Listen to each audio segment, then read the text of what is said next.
مسير تراويان نعرق لنا صمدو نقبر لنا خنبل كلنا مستمحاتنا صمدو نقبرنا نعرق مالته يكون عبد دبيت زي يسرح ناتا يصاوعيت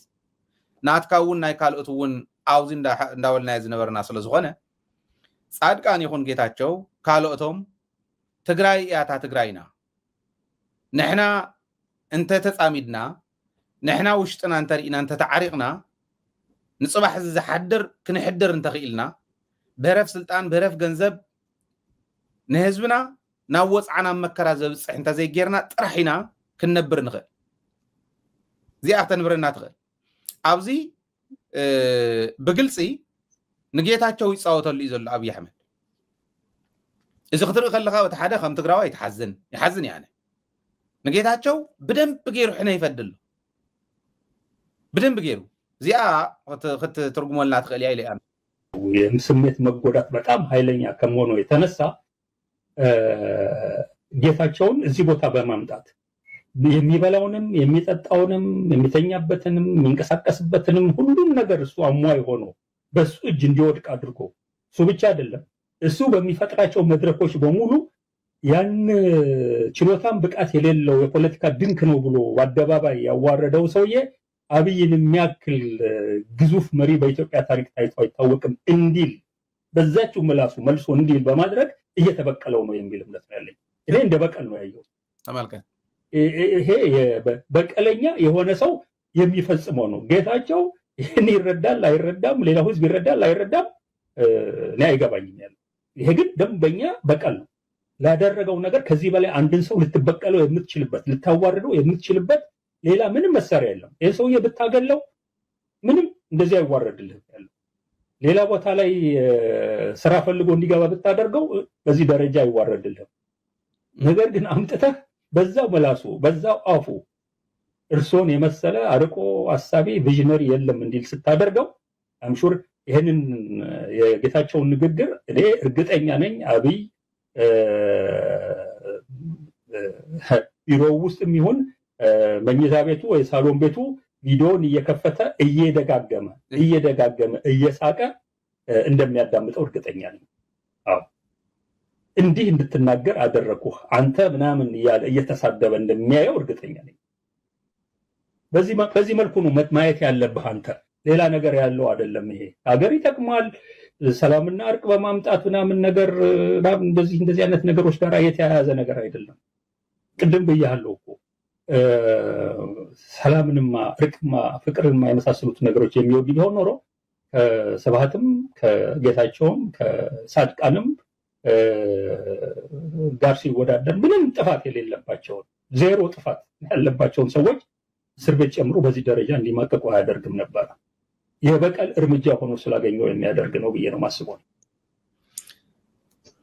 ካብዚን ለዓሉ ወርደት የለ ንጌታቸው መሬቱ አሽጡ ወሰሙን እዚ ሃተውተው ይብልኒ ረብ ሓደ ይትቦጽዩ ሪአዩ ተአምራት እዩ ህዋሓት ክትመለስ ይብላን ፈሪሳ እያ ከምዚ ንገብር ነርና ይብል አነ ካብ ጌታቸው ንላዕሊ ንጌታቸው ሰብዩ ኢሎም ናፍታ ፕሬዚዳንትነት ናይ ግዝያዊ ምሕዳር ዘምጽዎ ሰባት ናይ ኢዶም ይሳኑ ባህሊ እንዳይ ገወሮም ከምዚ ገረም ዘዋርድዎ ተዋሪዱ ወሪዱ እተን ብቁጥብነቱን ተውሕልና ናይ ሰራዊትና ባይዞ ዚውን ክንገልጾ ይዝግባ ድሕንነት ናይ ትግራይ ናይ ሰራዊት ትግራይ ምንነት ምድላውን ታይ ይመስል መዋቅሩን ታይ ይመስል ዝብል ንጌታቸው ሂዮም ተዝነብሩ ድንኩል ዝመርሖ እንደዚህ ሰራዊት ከለዝ ባህለው እዚ ለው ምግበይ ዝመርሖ መዲድ ዝመርሖ እንዳበለ በሙለን ክዝርዝረን ነሪ ቁልፍ ቢሎም የምሒዞም ነይሮም ሃተውተው ከም ዝብል ስለዝራአይዎ ንሰራዊት አይኮነን ፖለቲካውን አይበቅዕን ሰብ እዚ ኢሎም ስለዝኣመኑ ወሕሉላት እዮም አታወዲ ብጣዕሚ ብሉጻት እዮም ዘምሰዋት እዚኦም ነዝወድ እዚዩ አበይ እንታይላ ዝብል ፈሊጡ እንተዝነብር ተወዲና ማሃለና ነን አንጃሉ ጉርዱ እንታይ ይኸምጽ ዝኽእል ዝብል ስለዝፈልጡ ወይ ሕማቅ እዩ ጌታቸው ሰኒፉ ናይ ባሓቂ እንተኾነ ሕጂውን ልቢ ግበር ይመለስ ናብ ንጥዕኑውን ጽቡቕ ይኮነን ባይዞ ታለውለው ሰኢሉ ናይ ጥዕና ጸገሙን ከሆነ ክእል ዝብል እምነት አለን ምዕራብ ትግራይ ከይዱ ኢሉ አስቁሙ ከዛ በኋላ አይ በቃ ተኩሼ ካልገባው በስተቀር አይዋ እኔ ባላምንበት ማለት አስተዳዳሪ የሚባለው አስተዳዳሪ ይሄዳሉ ይላል እኔ ጣጣቢ ምንድን ነው የትኛውን አስተዳዳሪ ይዘልቀው ሁማራ ከለቀቅ ነው 5 ዓመት ሞልቶት የነበሩ አስተዳደሮች አንዳንዶቹ በፈቃደኝነት ወደ እናንተ ገብተዋል። አንዳንዱ ቆም ብሏል። አስተዳዳሪ ሰሞኑን ተመርጠው ከሆነ ሰፈር የመጣ አስተዳዳሪ ቃፍታ ምን እንደሆነ የማያውቅ ሰው አስተዳዳሪ ተመድሯል። ቃፍታ አቃሉ ቃፍታ የት ነው? ጨረቃ ላይ ነው? ወለጋ ነው? በፍጹም የማያውቅ ሰው የቃፍታ ማህዳሪኻ ተዋይል ብደር ትፈቅድ ይመስለኩም አይባይኩም አሁን አይቀበሉን እናንተ ባትቀበሉ ከምዚ አዳይሉ አዲስ አበባ ኸይዱ ኣብ ዝኾነ ዩቱብ ሃተውተው ክብል ከለኹ ዓመይሱ ብኻሊ ተጋሩ ማለት ናይ ሶሻል ሚድያ እንዲርእይዎ ኣብ መሊሱ እውን ይባይዘወይ ኣነ ከምዚ ዝበልኩ ነታ ናይ በዓቲ እውን መሊሱላ እዩ ንሃይለ ስላሴ ንገለ ዝበልኩስ መንገዲ ይሰርሑ ነይሮም ማለት ሃተውተው ኢሉ ናይ ጥዕና ፀገም ክኾን ክእል ዝብል እምነት ኣለኒ ግን ከምታ እንዳርጋቸው ፅጌ ዝበላ ከምዚ ገይሩ ጢባ ጢቤ ከም ዝብልዎ ንሳቶም ይተፃዊቱሉ ኣብይ ኣሕመድ እዚኣ ኢሉ ኣብ ምዕራብ ትግራይ ከይዱ ህዝቢ ትግራይ ኣነ እንተዘይ መሪሕያ ትግራይስ ክሸጣ እንዳቆርሞም ኩ ኢሉ ብተግባር ነጊርና ጌታቸው እንኳን ክመርሓ ድሕሪ ሕዚ ብስሩ ፖለቲካ ትግራይ እውን ጌታቸው ከይፈልጦ ከምዚ ቆልዓ ክየርክዎ out of the rich of children አቅምጡ ወይሎም ሐቅ መድኃኒት ያቅምጡሉ ይጽሑፍ ሚስጥር ጌታቸው በዘየርኩ አቅምጡ ወይልና خنقمጥ ኢናይለ እዛ አምን ድሕሪ ሕዚ ብርግፀኝነት የዝብለካ ማለት ከምዚ ዝበለ ንሽትለን ሸላኽ ናይ ስልጣን ረኺቡ ከምታ ባዕሉ ዝገለጻ ከም ጌታቸው ዝበሉ አናእሽተን ሰባት ብንእሽተይ ምክንያት ኣብ ዓብይ ስልጣን ወጽዮም ዓብይ ዕንወት ዘውጽሑ ታን ኣብይ ኣሕመድ ተጠቀመላ ንዑያ ትገልጽ ኣብ ምዕራብ ትግራይ ከምዚ አይሉስ መስከደ ኻሊ ምስበለ ንሳቶም ከዓ ከምዚ አይለም ሰባው ላይ አሁን ጌታቸው ረዳውኮ እያሉ ያሉት እዛ አካባቢ አሁን እናንተ የምታስተዳድሩትና የምትመሩት አስተዳደር ሙሉ ለሙሉ ፈርሶ ጊዜው አስተዳደር እንዲቋቋም ወሰነናል የሚል ነገር ሲናገሩ ሰምተናቸዋልና በዚህ ጉዳይ ላይ ምንድነው ምላሻችሁ? በርግጥ አስተዳደሩ እንዲፈርስ ተስማምታችኋል እናንተ? አስተዳደሩ የወልቃይት ጠገዴ ሰቲት ሁመራ ዞን አስተዳደር በልጆቹ እየተመራ ነው። ከምስለኔ አስተዳደር ተላቋል። ከሀገር ውስጥ ቅኝ አገዛዝ ነፃ ወጥቷል።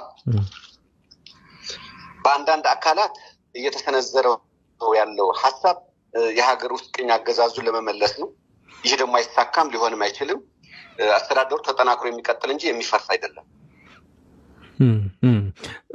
ስለዚህ የተስማማነው አስተዳደሩ ተጠናክሮ የሚቀጥል እንጂ አይፈርስም። ሁመራ ላይ መጥቶ ያለም አስተዳደሩ መስክሮበት ነው የመጣ አርቲፊሻል አስተዳደርም አቋቁመን እንደነበር ብሎ ቃሉ ምስክርነትም የሰጠበት ቃፍታ ሁመራ ወረዳ ወለጋ ይሁን ጨረቃ ላይ የማያውቅ አርቲፊሻል አስተዳደር ትግራይ ውስጥ ሰይመን ነበር። አካባቢ በምንም ያውቁት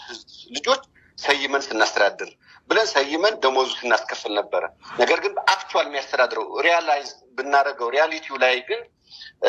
የሚያስተዳድረው ያለ የራሱ ልጆቹ ነው። የቃፍታ ሁመራ ወረዳ ራሱ ልጆቹ ነው የሚያስተዳድሩት። ወልቃይት ጠገዴ ሰቲት ሁመራ ዞን በራሷ በልጆቿ እየተመራች ነው ያለችው። ስለሆነም የወልቃይት ጠገዴ ሰቲት ሁመራ ዞን የሚጠናከር እንጂ የሚፈርስ አስተዳደር አይደለም። በፍጹም የሚፈርስ አስተዳደር አይደለምና አስተዳደሩ ተጠናክሮ እንደሚቀጥል ነው የተስማማነው። ከዚህ ባፈነገጠ መልኩ የሚሰጡ ሐሳቦች ተቀባይነት የላቸውም። ሆን ተብሎ ህዝቡን ለማደናገር የሚደረጉ ናቸው። ስለዚህ በጀቱን ባለመመደቡ ባለመፈቀዱ የመጡ የህዝብ ቅሬታዎችን በመኮርኮር አስተዳደሩን ከህዝብ ለመነጠል እየሰሩ መሆኑን እንረዳለን። ይህም ለወደፊት አጠናክረው ይቀጥላሉ። በዚህ ህዝብ እናደናግራል ብለው ያሰቡ አካላት እንዳሉ በዚህ አግባብ ህዝባችንን በደንብ እንዲረዳው እንፈልጋለን። ከባለፈው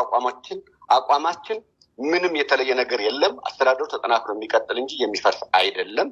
በዚህ እንደሚፈርስ አድርጎ የተነዛው የተረጨው ሐሳብ ግን ተገቢና ትክክል አይደለም። ተጠናክሮ የሚቀጥል አስተዳደር ነው። ይሄ የሚሳካ አይሆንምና ዛሬም እንደስላንቱ እየዋሹና ንስሐ ገብቻለሁ በሚል የህዝብ ጥያቄ የለም ብሎ መካድም አይተናል፣ ተመልክተናል። ይሄም ያደጉበት አመል ስለሆነ ምንም ታረጋው አትልም። ሁመራ ሲመጣ ያስመስላል፣ አዲስ አበባ ሲመጣ ደግሞ ይክዳል ማለት ነው። ይሄ እንደዚህ አይነት ደግሞ ተገቢም ትክክል አይደለም ብለን ነው የምናምነው። አንዳንዶች የህዝብ ተቀባይነት ያጡትን እናገኛለን በሚል ቅዠት ያልተወሰነ ውሳኔ እንደተወሰነ ያልተባለ እንደተባለ እያደረጉ በማቅረብ ራሳቸውን አጀንዳ ማድረግ ይፈልጋሉ። ርካሽ صبق غير يقلص بايزوي ركاش اجندا ناهز زسانو ناهز تقبالنت نمركاب حاسوت لمادو زخونه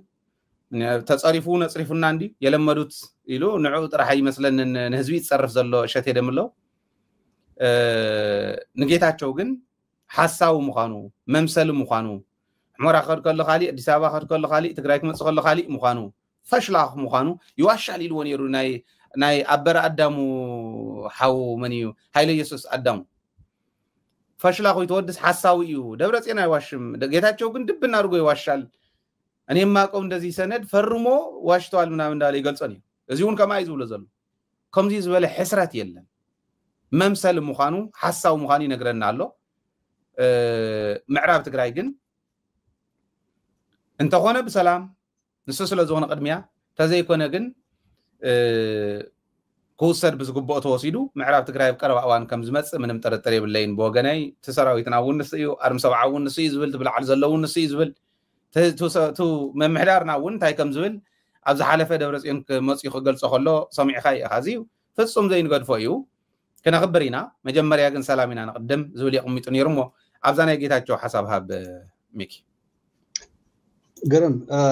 ناقيتاچو متمرساكو هبل هلاي انديا هلاي ስለዝሆነስ እንታይ ሞይና هن هو اللي كان ግን كمጻና يጌታቸው ታናይ አወር ሰዒድ ግን حقن مزرابس ክትደግማለካ ምክንያቱ ተቆነ ሓደ ግዜውን ንሽታይ ፕሮግራም ሒዝናተን ክልፓተን ንሽታይና ራእይናተን ንሰርሐላ ደስ መለን ምክንያቱ አምታይ ደረጃ እና በጽሕና ዘለናተን አይ ምረዳ ህዝብ ትግራይን ህዝብ ኤርትራን كومغن زعابيه هايله خملكها لدبيت كميديا اول سعيد كمحاده ارتراوي بزح غزي ارتراويان تقارن زكاتلو نسخه كمحاده تግራዋይ تنزقمت كاين ابزياو እንዳጋጣሚ ሓደ ግዜስ ሃይተካ ባዕልኻውን ስለዝመለስ ካይን ረከርዱን ስለዝኾነ ልቢ ምዕባይ ሃይድ ሓወይ ጽቦዩ ትምዕደካ ዘይኮነስ ሓደ ግዜ نابنتس 3-4-5 فيديو مع تسرحمو فلا معاد ገንዘብ ስለዝረከብ ዘለ ኢምበርታ እዩ ሰሪሕ ካውን على خلك ينا ለዘብለና ገለሎም ሰባት ዘውዛር ወለው እዩ እንሱ ግደፎ ተጽቦነቱ ሃይለ ሓደ ስራሕ ዲክልተ ስራሕ ሰሪሕካ ናኻ ጥራይ ዘይኮነስ ካሊ ዓበይቲ ካላትን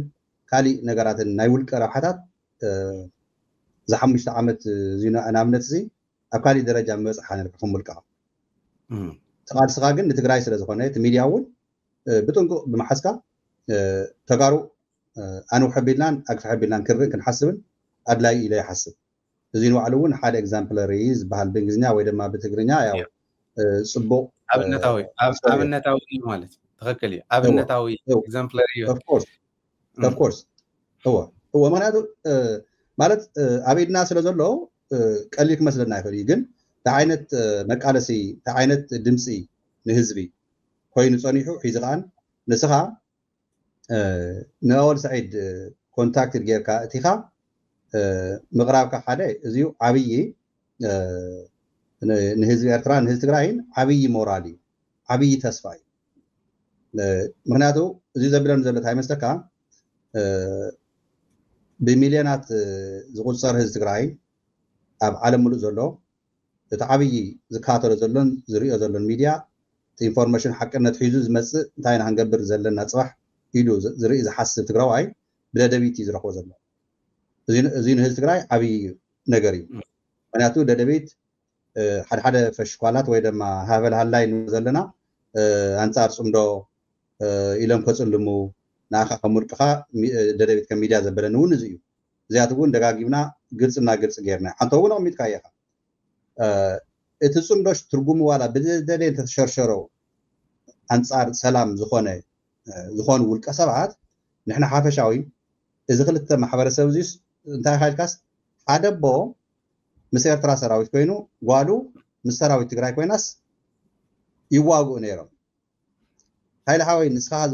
ዝገለጽካዮ ስለ ሓስካዮ ሚድያ ስለ ትነጥፍ በቲ ኢንፎርሜሽን ውን ብጣዕሚ ኣክቲቭ እና ሄድ ስለ ዝኾንካ بقولي لحالف كاين لها سخيل كاتهري خايغنسي تا اينا نبل زلنا كلت مالت كلت هزبي اتي كل زحازه اتي هاجر زحازه ግን ካስ موسوخ نبرت لنا كابولتي تولدوا ويبون بديهم متوللها زقاطمنا كويزي ابزي محبر ميديا في تيك توك او كالي ون نري لنا كو بخلتي تولدوا قاليهم امونغو تقرقيرهم بتعمي زحزنوا قاليهم كن اب جنبار كوينم كانس ولادن ولادن زواغو اللي صنحوا ازي اكن بدل بغيرنا تقارو ناب حدا مسينا سميرنا مس ارتراويان ون معرفهم تتمادوا نفس نكوز لكامنا سولو ميديا زقرب كلن تنتاني ذا كل موزحتو تزغلص كاين تاناي جيغاتات نبرتن سراويت ارتراون تزوصل مريت سي موزحت غزي نارسعنا مخنياتو بلصقنا ناوق فتونا نحنا ግን وحلل زخونه مردا غيرنا لزبن قليل حرستاي تግራይ يكونن نا مريت تموليسو نا حد تموليسو حارسو خريم زلو وفيتا انسسو نايرترا انسسان على تግራይ تمصيان ناي تግራይ نا ايرترا تخيدن حيزي بمقتال بمچواي بخالي زيكونس بهلخ زيكونس بسرا تناويو ترادادي او حدا بيتكريستيان او حدا مسجد سعامه تطمقه بحدا تقبره بحدا تحقوسه زغل زيو تماله قاطيمو زنبره خانيه خم زوركايو مچم عدوا اختل تلخاس لبام تنطرلانديا عدواسي ناي كلنا زي مخانا سرسعوا تغارلو يم كما ابن مالكات رئيس رئيهم مم دم جوجل عدوا زولون قالو يم الناس نسات الناس تغار خوينو عدواس عدم مخانا ግን ከም ዝርስዕዋ ዘለው ጥራይ ዘይኮነስ ሃላያት مخانا ሚዘርየካ ሰውሪት ቃል ናይ ሰራዊትና ኮፒ ገውረለኹ ሶ تناي صمدو غدايسي بتعم سلسه تمتنا ريايا انت زبرقاس تراويان ون حسب ذهب كاي حزبايزو يصبقتي تناي عدوا عدنا طرح تيكونس ناي جغننتنا مهتم زلو عدنا يبايو ناي جغننتنا ناي تغارو حادنت ناي تغارو جغننت اي غزاان بهلاينت مسكر بامباتات زمسكر بميرا بمندبدب زمسكر جغننت ناز مسكر اللي بايو جغننتو ناي بعلو تاريخي درب زلو تخوم زغبر من دبدب كبحال كلس حنت بتعم تغرمني خمطمو ابزي اغنت عنتو يزبلكايا تدغم الكايا تاني اولن ناتين تدغم تبلو اسكي ابزيو اب شات بوكس ناي لب ملكت اقمطمو كندغماينا طرحت يكونس كنسلسو كنربعو كنقصلو لينا مالتيو ملكت اقمطو جن ناتاتكم حسابون كنقبل تاني عدوا حنت تاريخ كنغركا نفتنا جيتاچو سلازي اتخاحزونو سلازلخاي انتاي لهم مسلكا صلاتي تموررتي بعداويان مصيوم تغارو يمصني حممو خالي ايثيوبياوي اسكع زركب دحار نتخالي اسمه خالنايو يل طاليا حدا ودغن نيرو خافتم مرحتي حدا مرحي بيمان ترانايو بصقام ترانايو بيمان بقنميت ترانايو بدحريت ترانايو بقنميت اندامصه من دبدب زبلنا من دبدب نسيتو من بغرادي زي زبلنا حدا ود نيرو صعدا فرس تسقله ايلون قالو لا يغلصو طاليان تاريخاوين صلات انت غير مسيلكات بتعم زسحقني اتو صعدا فرس زنبرس ناي قالو لا صعدا فرس سلازخونت نقالو لا نخي يغلصو جيورغيس يو قدس جيورغيس يو ليقا سماعت يو جيورغيس وتادر ينير ناي طاليان وتادر متالقا ينير ግን ወታደርነቱ ገዲፉ በክርስቶስ የዝግዛ አይሉ በሰማዕትነት ሐሊፉ ሊቀ ሰማዕት ይባል ጊዮርጊስስ ሙኻዓኻው ጊዮርጊስ ወንኮ ተዓድዋ ዘሎ ጊዮርጊስ አይኮነ ናይ ዲማ ጊዮርጊስ ይሉ تحت يلو امسيو او ناود منيليك دبدابي صحيفهم نيرم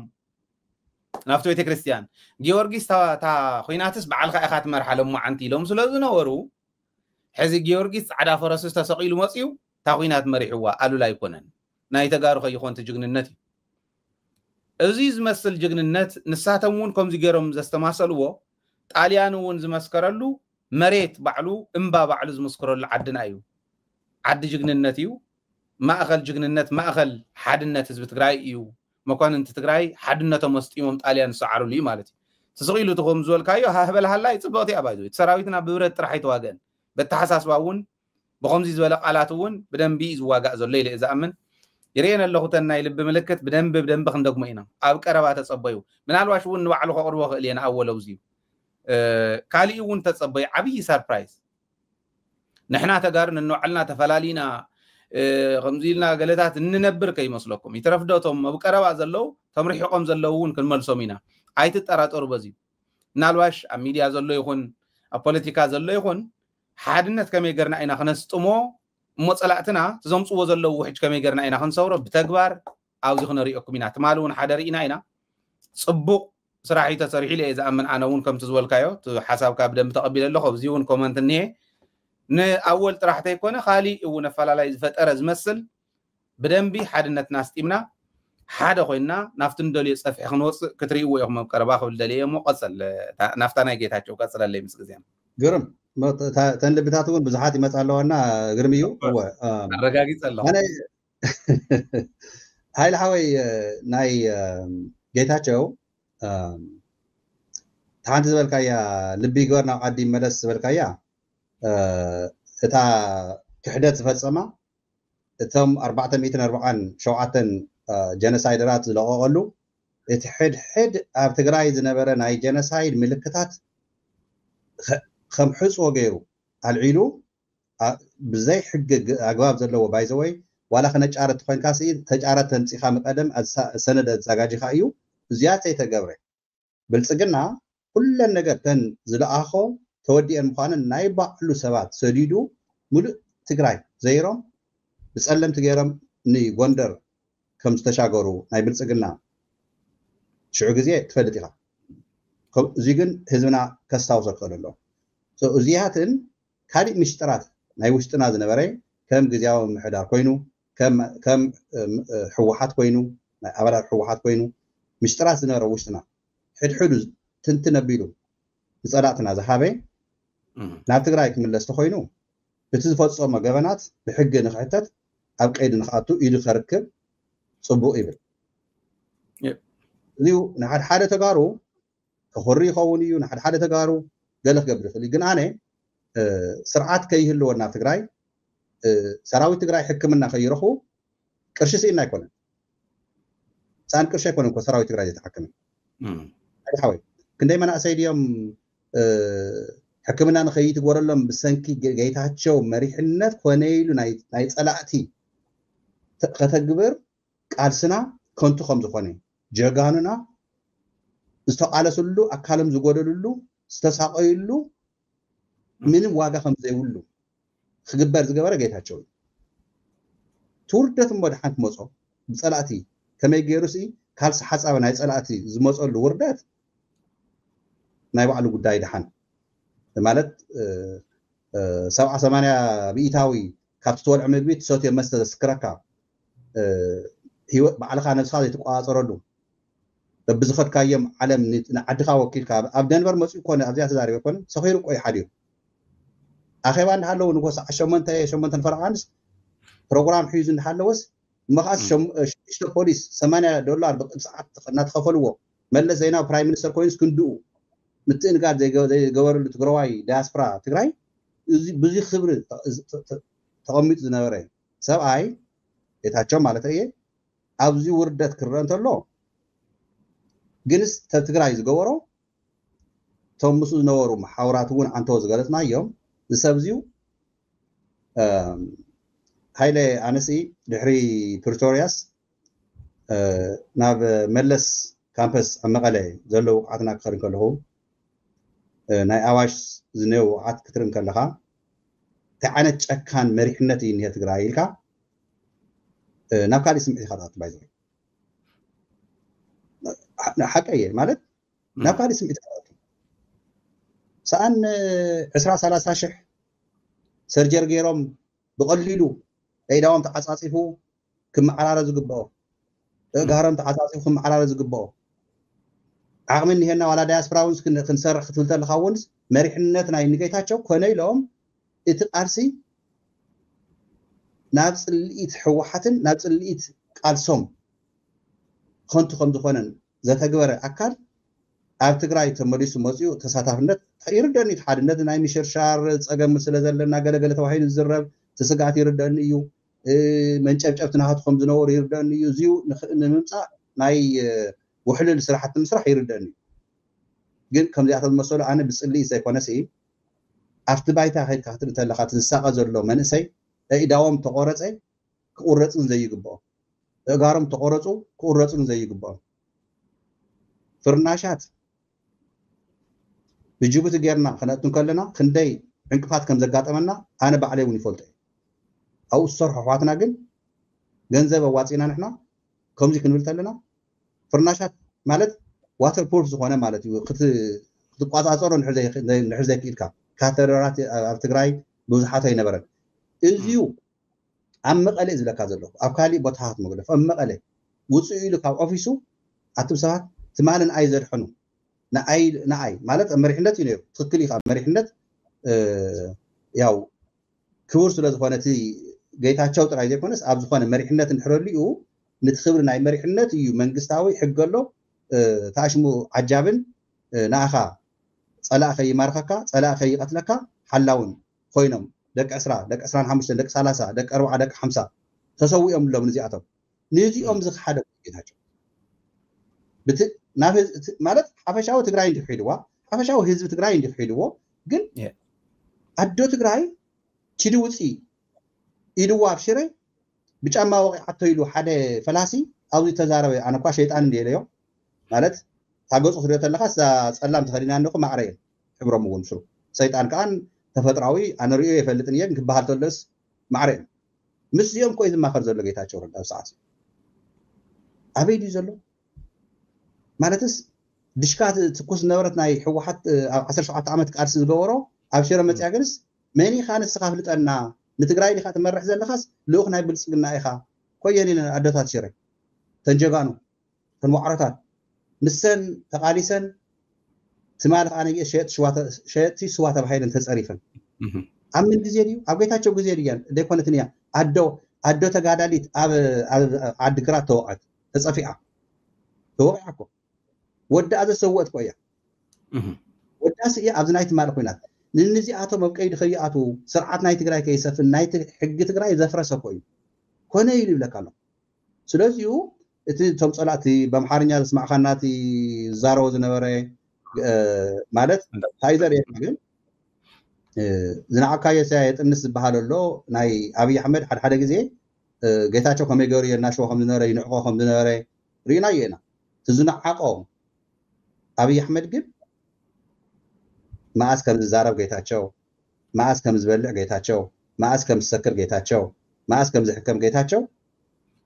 ናይ ኣብይ ኣሕመድ ስክሪፕት ኣሰርሕ ዘላ እምበር ናይ ጌታቸው ውርደት ንሪኢ ኣለና ሰው ናብዚ ክትወርድ ዘለካ ዋ ብክብሪ ሞት እውን ከፅቡቅ ኮዩ ሃይለ ዓወት ብክብሪ ሞት እውን ማለት ትቃለስ ትስዋዕ ባዕሊ ይብል ነይሩ ይገርመካ ሰው እስኪ ጠላህ ድረስ ኣያቆይህ ሰብ እስካዕ ዝፀላእካ የፅንሕካ ትብለኒ ነይራ ደይ ይብል ከምኡ ይብል ነይሩ ከም እንተዝኾነ መሓመድ ስለ ዝነበረት ግን ናይ ድኡ ልቢ ግን ንእሽተ ይሓዘ ሃላይ ስለ ዝኾነ ከምዚ ዓይነት ውርደት ግን ካብዚ ይምሓረና ካብዚ ማለት ይምሓረና እየ ዝብል ብዙሕ ሞርት ነይረ ግን ኣላ ኣይኮነና ያኔለይ ሃይለ ዓወይ ግርም ፅብቕቲ እያ ባይዘወይ ዮሴፍ ሃይለ ስላሴ እንታይ ኢሉ ገሊፅዎ ሲካ ናይ ጌታቸው ኮመንት ሃብ ገለይሌስ እንታይ እሞ ጌታቸው እኮ ፍትሓት ዘይተገበረሉ ተንቀሳቐስ ሬሳ ኢሉ ፍትሓት ጥራሕ ዘይተገበረሉ ኢልዎ እና እታ ሕዚ ዝገለፅካያ ኣዲኡ እውን ዝሃብኦ ምኽሪ ዘይምስምዑ ዝገለፅካያ ዓይነት ኣገላልፃ ትገልፆ ያን ጌታቸው ግን ሕጂ እውን ዋላ እንተኾነ ዋላ ሓመቐ ፀበቐ ትግራዋ እዩ ጌታቸው ክዋረድ ከሎ ምሕዛንና ይተርፈናን ናብ መስመሩ ከኣቱ ጌታቸው ናብ መስመሮም ከኣቱ ካልኦት ኩልና በቢ ዘለና ክንፅዕሪ ዝግባአና ከምቱ ዓንተወይ ትብሎ ዝነበርካ ኣፈላላይ እንዳፅበብካ ምኻድ ወሳኒ እዩ ፖለቲከኛታት እውን ንሱ ይግበሩ ተኻሊእ ማሕበረሰብና እውን ንሱ ይግበር ባይዘወይ ንደብረፅዮን ክትሓምን እንተኾንካ ክትወቅስ እንተኾንካ ንወዲ ወረደ ክትሓሚ ክትወቅስ እንተኾንካ ትጉድለቶም ከም ዘሎ ኮይኑ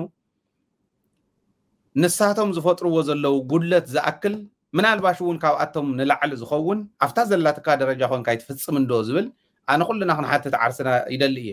ምክንያቱ ኣብ ዝተፈላለየ ከባቢታት ዘለዋ ኮሚኒቲ ጥምረታት ናይ ኮሚኒቲ ማሕበራት ሓደ ድየን ሓድነተን ስጡም ኮይኑ ይመርሕዎን ዶ እቲ ማሕበረሰብና ናብ ሓደ መፁ ይምራሕ ዶ ውዳበ ሓይሊ እዩ ኢሉ ኣሚኑ ኣብ ውዳበ ኣሚኑ ይውደብ ዶ እዚኣቶም እኮ እዮም ባይዘወይ ብዓብዩ ከዓ ከም መንግስቲ ከም ትግራይ ክንሓስቦ ከለና እቲ ህዝቢ ኣብ ኮሚኒቲ ማሕበራት ዝንሄ ህዝቢ ዝውደብ ኣብ ውዳበ ዝኣምን ውዳበ ዝመርሑ ሰባት እውን ንቅድሚት ዘሳገሩ እንተዘይኮይኖም ቀይሩ መሪፁ ብዲሞክራሲያዊ ስርዓት መሪፁ ዘሳገር ምኳን ነቲ ህዝብና ይገልፆ ህዝቢ ትግራይ ውዳቡ እስጢሙ መራሕቱ እውን እከለን ተሓምቕ እከለ ይኹን ኢሉ ክኸይድ ኣለዎ ክንብል ከለና ከም ኣደ ንገብር ኣብተን ኮሚኒቲ ማሕበራት ዝብል ሕቶ ክነቅርብ ክንክእል ኣለና ማለት እየ ካልኣይ ናይ ኮሚኒቲ ማሕበራት መራሕቲ ኮይኖም ሚኪ ምናልባሽ ኣብቲ ዘለካዮ እውን ክህልው ኮን እዮም ኣይዶኖ ትናትኩም ስለ ዘይፈልጦ እዩ ኣብ ዝተፈላለየ ግን ዝፈልጦም ኣነ ኮሚኒቲ ምምራሕ ኣብይዎም ብኸባቢ ትውሕድ ህዝቢ ኮሚኒቲ ዘሎ እዩ ዝብለካ ዘሎ ስደት ዘሎ ብኸባቢ እናተኸፋፈለ ንእከለ መንጨብጨብ እከለ እናተባሃለ እናተፈላለየ እናተኸፋፈለ እናረኣይዎ ንዕኡ ምምራሕ ዝኣበዮም ሰባት ዓዲ ደብረፅዮን ዝበሃል ራያዶ ማእኸላይዶ ሰሜን ምዕራብ ዶ ምብራቅ ዶ እንዳበለ ከከፋፍለና ብኸባቢ ውዳበታትና ከምዚ መኸተና ድኪሞም ይብለካ ታኒ እሽተይ ክንመርሕ እንተዘይክኢልና ነቲ ዓብይ ዝመርሕ ዘሎ ክንወቅሰ ይንኽእልን ሃይለ ንደደቢት ፅባሕ እንዳወደቐት ክትከድ ዝገብራ እንተኮይነ ነዚኣ እኳ ምምራሕ እንተ ኣብያትኒ እንታይ ኮይኖም እዮም ህዝቢ ትግራይ ፊድ ምግባር ኣብይዎም ዘጥምይዎ ንምንታይ ዘሰድድዎ ንምንታይ ዝብትንዎ ንምንታይ ለክዛረብ ሞራል የብለይን የዝብለካ ዘሎ መን ይድግፈን ነውዚ ተስተወሰነ ኣባል ኣብዚኣ እውን ተማዓንተ ወይ ነምስግኖም ዝነበርና ኣባል ኮይኑ ዝድግፍ ወይ ብጎፈንድሚ ወይ ፔይፓል ዝድግፍ ተወሰነ ጠውዛሕ ክኸብል እዩ $10,000 ክኸፍል ከለኹ ሃይለ ካብዞም ፃኾም ፄዛ ሚድያ እዚኣ ድምፂ ህዝቢ ትግራይ ኮይና ኩርዓት ህዝቢ ትግራይ ኮይና ክትቅፅል ኣለዋ ኢለ ክመርሓ እንተዘይክኢለ ዋላ እንተስኢነ ድጋፍስ ክመርሓ እንተዘይክኢለ ክመርሕ ዝኽእል ሕልና እንተዘይሃልኒ ንዓይ ንዓኻ ንመሰላትና ዝበሉ ኣብ መላእ ዓለም ዘሎ ትግራዋይ ከርክዕ ዝኽእል ስራሕ ንምንታይ ዘይሰርሑ መራሕትና ኢልና ምውቃስ ሞራል ደለና ከምኡ ክንብል እዚ ንሕተቶ ንባዕልና ማለት እየ ኣነ ኩሉ ክሓትት ክኽእል ኣለኹ ስለዚ ኩልና በብዘለና ተጠንኪርና ግን ዝጠንከረት ትግራይ ዓለም ዝፈልጣ ትግራይ ዓለም ዝፈትዋ ዓለም ዝፈርሓ ትግራይ ክንምስረት ንኽእል ኮሚኒቲ ማሕበራት ይጠንክራ ውዳበታትና ይጠንክራ ሓድሽ ውዳበ ዘድሊ እንተሃልዩ እውን እንተኮይኑ እውን ይመስረት ተወዲቡ ትግራይ ዝዕኑ እንተኮይኑ እውን ብሕጊ ይፈረድ ተበቲኖም ዘለው ተፈላለዮም ዘለው በተሓሳስባ ደረጃ እውን ናብ ሓደ ከምፃብ ዝኽእላ ኣብተን ናሽናል ኢንተረስትስ ኣትሊስት ሓደ ኮይና ክንሳገር ዝግባእ ዝብል ኣነ እውን ክሕልፍ ስለ ዝደለኹ እዩ